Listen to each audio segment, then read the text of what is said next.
Então, nessa segunda parte da aula, eu vou falar um pouco mais sobre os tipos de retificadores, né, controlados. Então, o principal objetivo de um retificador controlado é você poder variar a tensão de saída desse retificador. Então, muitas aplicações industriais, elas precisam de ter essa flexibilidade. Então, se você vai fazer um acionamento de um motor numa planta, né, pode ser que em determinado momento está numa condição de carga, e pode ser que em outro momento essa carga pode ser menor ou maior. Então você pode fazer esse controle da potência transferida, né, através do retificador, variando esse ângulo de disparo, né, do retificador e consequentemente variando a tensão de saída desse retificador. Então, como a gente viu no Itaipu, né, tem um retificador na estação Foz do Iguaçu, então é muito importante, né, para aplicações de HVDC também, né, transmissão de corrente contínua, né, de energia. Então, basicamente, né, nesse material, né, eu vou utilizar novamente o livro 10, né, do livro do Rashid, mas também muitas informações eu estou tirando do livro do Barry Williams. Então, é um livro disponível gratuitamente. Eu vou colocar o link do site do Barry Williams na descrição. Então, vocês podem entrar no site, fazer o cadastro e baixar gratuitamente o livro. Então, esse é o capítulo 14 do livro do Barry Williams. Quando a gente fala dos conversores, então, eles podem ser, né, principalmente por controle de fase, né, e eles podem ser classificados em monofásico e trifásico. E cada tipo ele pode ser subdividido em semiconversor, que é um conversor de um quadrante, né, e possui, no caso, uma única polaridade de tensão e corrente, ou um conversor completo, né, que ele é de dois quadrantes. Então, a polaridade de sua tensão ela pode ser positiva ou negativa, sempre é a corrente positiva, né, mas a tensão pode ser positiva ou negativa, e em aplicações especiais você pode ter o conversor dual. O conversor dual permite, então, tanto tensão positiva e negativa, quanto corrente positiva e negativa. Então ele trabalha nos quatro quadrantes. Além disso, né, tem vários tipos de conversores, né? Pode ser monofásico, então completo e dual, trifásico, completo e dual. Pode ser monofásico completo em série, conversor de 12 pulsos, como o de Itaipu, né? E pode ser conversor com controle por modulação de largura de pulso, né, que é a técnica PWM. Então, imaginando aqui inicialmente que é um controle por fase, né, então eu vou falar qual que é o ângulo de disparo. Então aqui é um exemplo bem simples que eu tenho uma fonte alternada e eu tenho uma carga RL aqui, né, que eu quero que a corrente seja contínua. Então, como é uma carga RL, eu sempre tenho que lembrar que, né, que o utilistor ele desliga quando a corrente vai para zero. Não necessariamente isso vai acontecer quando a tensão estiver em zero. Por quê? Porque pode ser que na hora que eu dei o ângulo de disparo aqui, né, o sistema entre em condução, mas ele só vai parar de conduzir quando a corrente neste indutor for para zero. Então, para entender isso melhor, vamos ver este gráfico aqui. Então, observe que aqui foi o ângulo de disparo, então tanto, né, só no semiciclo positivo, porque é um conversor que ele só tem um tiristor, então eu só posso fazer disparo no semiciclo positivo. Quando eu faço o disparo, então aí sim começa a ter tensão na carga, né?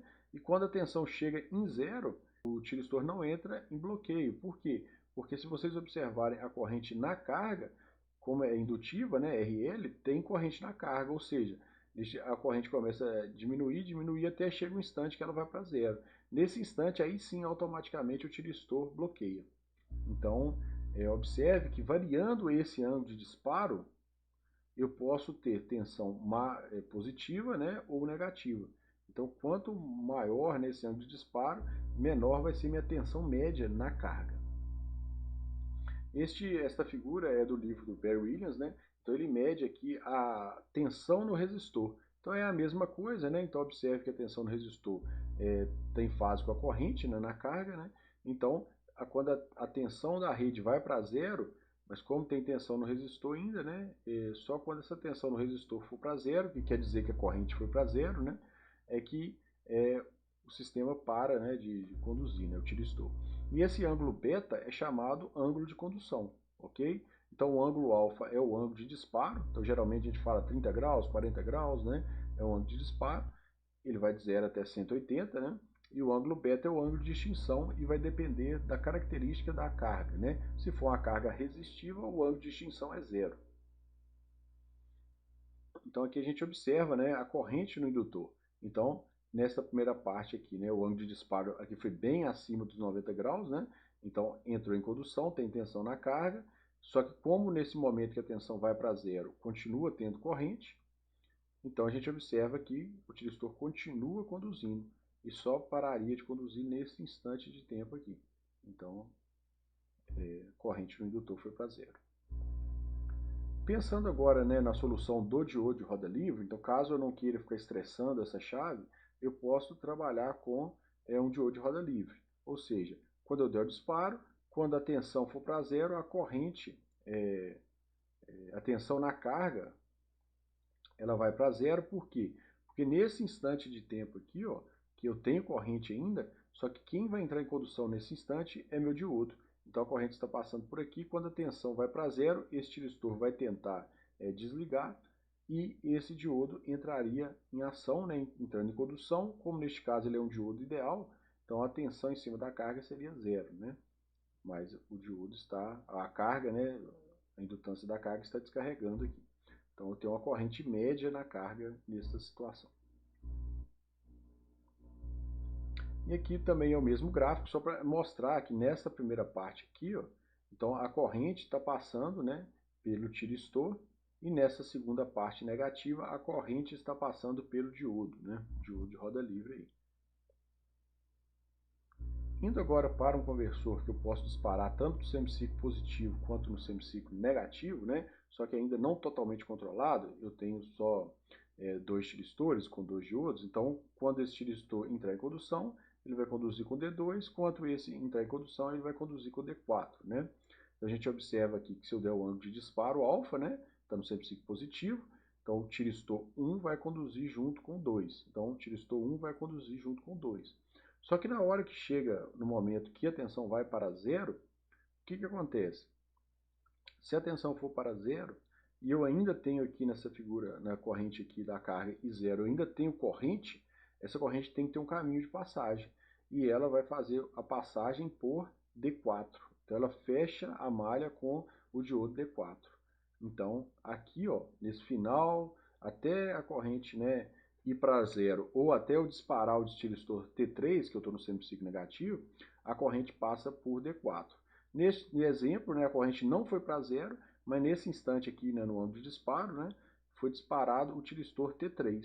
Então já, o D4 já estava em condução e entra em condução o T3.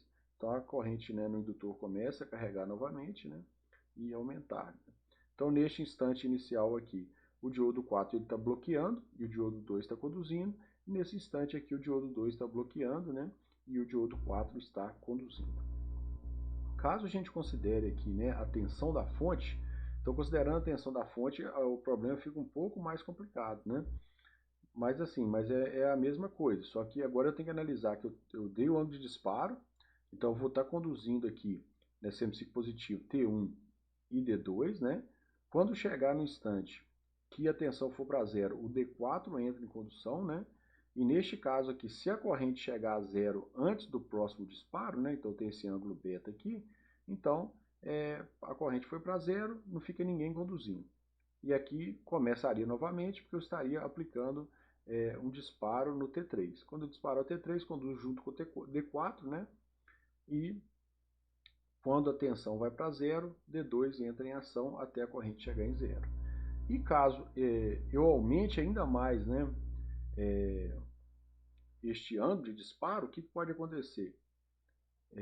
Quando eu fizer o disparo entre T1 e D2, e se a corrente, quando a tensão na carga for menor que a tensão da fonte, né, não vai ter passagem de corrente, ou essa corrente começa a diminuir, pode ser que essa corrente chegue a zero antes do π, né, antes da tensão ir para zero, né, de 180 graus.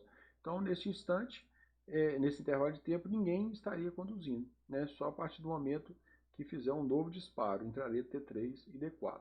Então, observem que é muito dependente, né, a condução nos elementos, né, dos tiristores e dos diodos, é muito dependente do ângulo de disparo.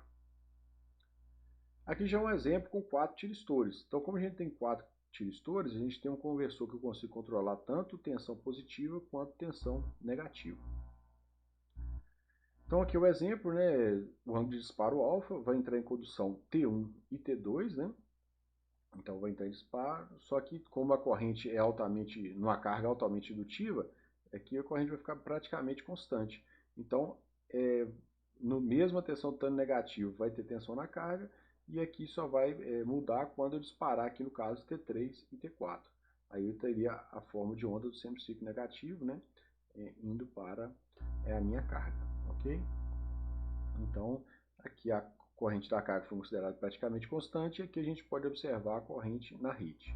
Para exemplificar isso, eu fiz uma simulação no Plex, utilizando esse bloco aqui, né, o Pulse Generator, onde basicamente ele tem três entradas, o Enable, né, que é 0 ou 1, você está habilitado ou desabilitado, o Phi, que é o WT, né, então seria, o W é 2π × 60 e o T é um relógio, né, então no Plex tem o Clock. E aqui eu defino o ângulo de disparo alfa. Então seria, eu coloquei π sobre 4, né? Então seria aí 45 graus, ok? Então o próprio bloco já gera o disparo no instante 45 graus para os T1 e T4, no tiristor 1 e 4 no semiciclo positivo. E no semiciclo negativo seria 180 mais 45, né? Então ele dispararia o T3 e o T2. Analisando aqui as formas de onda, né, deste circuito, então observe que, é lógico que didaticamente a corrente é constante, mas observe que por mais que eu coloque uma indutância muito grande, né, coloquei 1 Henry ali de indutância, a corrente oscila um pouco ali entre 28,4 e 29. Mas isso é um valor bem, uma média, né, bem bacana, né, um ripple bem baixo. E aqui a tensão na carga, né, o segundo gráfico aqui é a tensão na carga. Então observe que mesmo, né, a tensão indo para zero, continua tendo tensão negativa aqui na carga, né? E só muda isso quando eu faço o disparo do tiristor T3 e T2. Olhando a corrente da rede, como podem observar, é bem quadrada mesmo, né, como mostrado didaticamente no material, né, no livro. Então, com aquele pequeno ripple que eu mostrei para vocês, né, variando em torno de 28 amperes.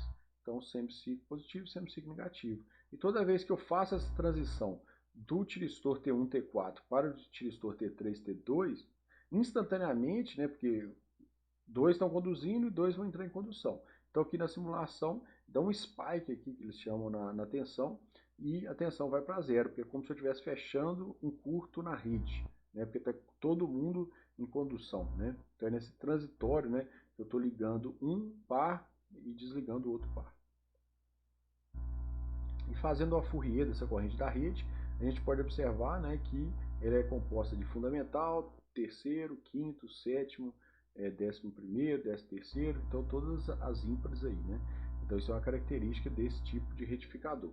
Então uma solução para isso é colocar, né, filtros, né, para evitar que isso impacte o sistema elétrico de potência. Então geralmente as empresas têm normas, né, que elas têm que cumprir do máximo a distorção harmônica da corrente de saída. E aqui é um exemplo do livro do Barry Williams, né, onde ele mostra, né, o ângulo de disparo alfa, né, e a tensão no resistor. Então observe que, mais uma vez, né, só quando a tensão no resistor for para zero, porque a corrente foi para zero, é que para de conduzir. Então este caso é um exemplo de modo descontínuo. Por quê? Porque a corrente ela vai para zero. Então eu estou medindo a tensão no resistor, que é a mesma coisa que medir a corrente, né? Porque a corrente é VR sobre R. Então é o modo descontínuo, porque o ângulo de disparo está muito elevado. Se eu diminuir o ângulo de disparo, vai chegar a uma condição que é o limite, ó.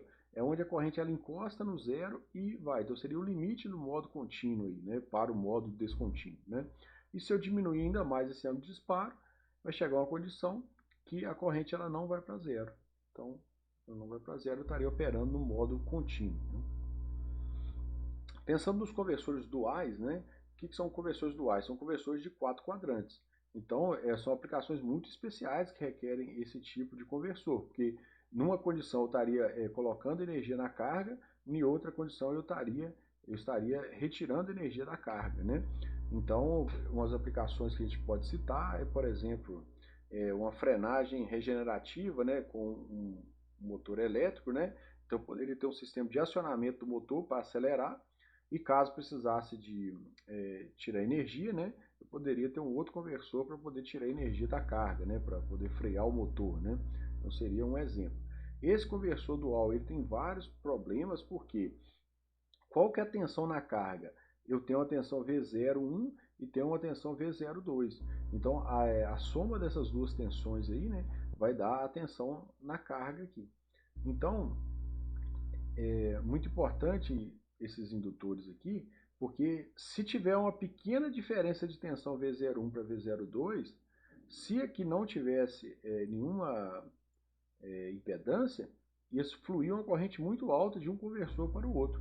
Então, para impedir que tenham picos de corrente de um conversor para o outro, é colocado essas indutâncias, que elas limitam, né, as variações de corrente devido a variações de tensão que existem entre esses dois conversores, né? Porque como você está chaveando, né, você pode estar indo de mais para menos numa velocidade muito rápida, e isso pode causar problemas de correntes elevadas. Esses indutores eles têm a função de limitar essa corrente, né? É lógico que aumenta as perdas do conversor, mas são importantíssimos, né, para reduzir esses picos de corrente, né? Então eles minimizam a corrente de circulação entre os conversores. Então aqui nós temos um exemplo, né, que nós temos aqui o disparo do conversor 1, então seria a tensão proveniente do conversor 1 e a menos V02, porque ele está fazendo ao contrário, né? Porque aqui qual que seria a tensão resultante, né? Seria a soma dos dois, né? Então eu teria que somar V01 com V02. E aí a soma dos dois vai dar a tensão na carga. Por quê? Só voltando aqui, se a tensão V01 for exatamente igual a V02, qual é a diferença de potencial? É zero, então não vai passar corrente nenhuma para a carga, né? Então observe que esse conversor aqui ele está invertido em relação a esse aqui, porque aqui a corrente vai num sentido, nesse outro a corrente vai no outro sentido, ok? Então observe que a referência desse está aqui, né? V02 está daqui para cá e V01 está daqui para cima, né? De baixo para cima. Então essa diferença, essa soma das tensões aí, né, vai dar essa tensão resultante aí que vai ser responsável por essa corrente de circulação aí. Então agora indo para os conversores trifásicos, né, então nós temos essa primeira aplicação aqui, que é um retificador trifásico, mas que observe que a gente tem 3 tiristores e 3 diodos, né? Então o princípio de aplicação, o princípio de funcionamento é exatamente igual ao monofásico. A diferença aqui é que a gente está trabalhando com tensão de linha, né? Então, por exemplo, quando que esse tiristor T1 vai conduzir? Então ele está na fase A, então aqui pensando, se eu der o disparo nesse ponto, vai começar a conduzir na fase A. Quando que esse diodo D4 vai conduzir? Nessa parte negativa toda aqui, ó, porque ele é a maior tensão disponível. Então, ele vai conduzir durante todo esse período. Já o tiristor T1 vai conduzir durante esse período aqui. Então, neste outro aqui, esse período aqui, qual diodo que vai conduzir, né? Então, se observar, esse aqui seria a fase C. Se é a fase C, é o diodo 2. Então, aqui quem está conduzindo é o diodo 2 e aqui quem está conduzindo é o diodo 6. Porque aqui é a fase B, né? Então a fase B, quem conduz é o diodo 6, ok? E aqui sempre vai estar conduzindo o tiristor que eu estiver acionando, né? Okay. Pensando na aplicação de diodo de roda livre, né? Então também é possível colocar um diodo de roda livre aqui na carga, e isso é muito importante, porque quando eu estiver trocando os braços, né, de um braço, imagine que está T1 com D6, ou T1 com D2, e eu quero trocar para um T3 com D4 ou um T3 com D2, né? Então observe que nessa troca, né, tendo o diodo de roda livre e a carga for indutiva, aqui permite uma passagem de corrente, né? Então não forçaria a passagem pelos componentes do circuito, né? Então tem hora que ficaria o transistor 1 funcionando, esse momento, igual eu expliquei anteriormente, ficaria o diodo 4 funcionando, então não teria problema de transição. Então aqui é um exemplo, né, que é possível ver essa corrente passando, né, pelo diodo de roda livre, ok? Então se o ângulo for muito elevado, então vai passar durante um intervalo muito grande, né? Só que observe que não pode conduzir o transistor 1 e o diodo 4 ao mesmo tempo, porque observe que eles estão no mesmo braço aqui, então eles não podem conduzir ao mesmo tempo. Então neste intervalo de tempo que tem a sobreposição, né, que teoricamente aqui era para ser o D4, mas ele não pode conduzir junto com o tiristor 1. Então, neste intervalo de tempo aqui, ó, nenhum dos dois conduz. Quem conduz é o diodo de roda livre DT. Okay? Este é um outro retificador trifásico também, é bem mais simples, porque a carga está conectada no neutro, então eu só observo que disparei, entrou a fase A. Aí vai conduzir, disparei, entrou a fase B. Disparei, entrei a fase C. Caso o ângulo de disparo alfa for igual a zero, esse circuito aqui vira um retificador normal. Então ele vira um retificador a diodos normal, ok? Então, à medida que eu aumento o ângulo de disparo, o que eu estou fazendo com a minha tensão média? Eu estou diminuindo minha tensão média, porque se você observar, se fosse um retificador normal, a tensão ia estar passando aqui, ó, exatamente na parte superior. Como eu consigo dar um disparo, eu consigo fazer com que essa tensão diminua mais, ou seja, o valor médio num período vai diminuir, ok? Então fica uma hora T1 ligado, outra hora T2 ligado, outra hora T3 ligado. Se eu aumentar esse ângulo, né, a tensão média cai, e se eu aumentar ainda mais esse ângulo, a tensão vai ficando cada vez mais negativa, né, até o ponto que fique negativa mesmo. Então o valor médio nesse caso aqui seria negativo. E um retificador trifásico completo, né, onde eu teria 3 tiristores no braço superior e 3 no braço inferior, com a carga altamente indutiva, então eu teria várias condições. Se meu ângulo de disparo for zero, o tiristor ele trabalha exatamente como um diodo. Ou seja, eu vou estar pegando sempre a tensão de pico aqui, né, de linha, né, a tensão máxima de linha. Se eu aumento esse ângulo de disparo, observe que agora eu estou pegando essa componente aqui, ó. Então, essa componente aqui, então o valor médio caiu. Se o ângulo aumenta para 60, agora a componente é essa aqui, ó. Observe. Então diminuiu bastante, né, o valor médio, né? Talvez essa figura está um pouco embolada. E se aumentar para 90, pode ser que agora já comece a ter tensão negativa aqui, ó. Né? Então o valor médio caiu ainda mais. Então através do ângulo de disparo eu consigo reduzir minha tensão média de saída, né? E pensando num dual trifásico, né, também é uma aplicação onde eu posso, né, ter o controle da tensão positiva ou negativa aqui, mas com a corrente sempre positiva, e no outro eu posso estar sempre retirando corrente da minha carga. Né. Este é já um conversor com aplicação série, né, então quando eu preciso, né, de tensão maior na minha carga, eu posso fazer a mesma coisa que a gente fez com diodos, né. A gente pode associar, né, retificadores em série aumentando essa tensão na carga. Então, neste caso aqui eu tenho um transformador com 2 secundários, né, e estou conectando em série aqui os meu sistema de retificação, né, meu conversor. Então a soma da tensão, né, é a soma das duas tensões, então, das duas tensões, né, dos dois conversores. Então eu teria aqui o V01, V02 e a tensão resultante na carga é a soma dos dois. Né. Como este conversor permite que eu tenha tensão tanto positiva quanto negativa, o que vai acontecer? Pode ter uma condição que eu vou estar num conversor com a tensão muito negativa, né? E aí a tensão resultante na carga vai ser negativa. Né?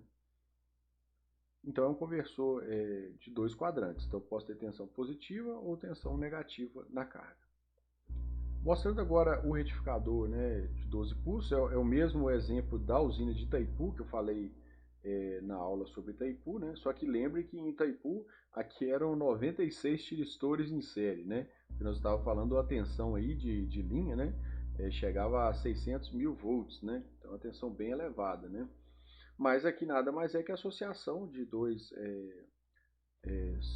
retificadores trifásicos controlados em série, né? Então em série porque eu desejo aumentar a minha tensão de transmissão aqui.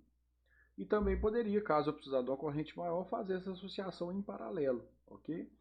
Geralmente em paralelo, né, tem esse indutor, né, para poder, ou esses indutores para impedir a circulação de altas correntes entre os conversores devido a variações das tensões das chaves, né? Como é um liga e desliga, né, pode ser que tenha variações de tensões abruptas que gerem correntes, né, variações de correntes muito altas. Então esse indutor limita a corrente de circulação entre os conversores. Algumas aplicações industriais desse tipo de conversor, né? Então tenho aqui da Siemens, né? Um DC Variable Speed Drive, né? Então tem vários modelos para vários tamanhos, né? Temos também da Control Techniques aqui, é um conversor de 25, eles variam, né, de 25 amperes a 2.500 amperes, né, com mínimo de 4.9 cavalos até 1.578 cavalos. Então é um regenerativo DC Drive, 4 quadrantes, né, para automação. Então consegue, né, tanto colocar tensão, colocar potência no motor, quanto tirar a potência do motor, né. Esse aqui também é um conversor, né, um Digital DC Drive Motors, né, então aplicação de 20 kW até 5.000 kW, né.